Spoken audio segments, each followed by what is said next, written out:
Күн сайын біреу есігіміздің алдына гүл тастап кетсе, кім тастағанын білгіміз келеді.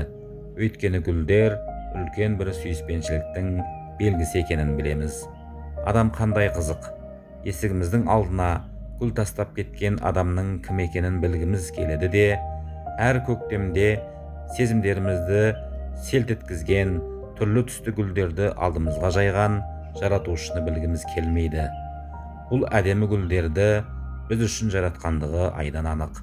Өйткені жер бетінде гүлдердің әсемдігін, әдемілігін аңғаратын басқа жаратылыс түрі жоқ. Олай болса, бұдан түсінетініміз, сен жақсы көрген гүлдерді жаратқан Алла сені де жақсы көреді деген сөз. Сіздіңше, біздің де оған деген сүйіспеншілігімізді білдірудің уақыты келген жоқ па?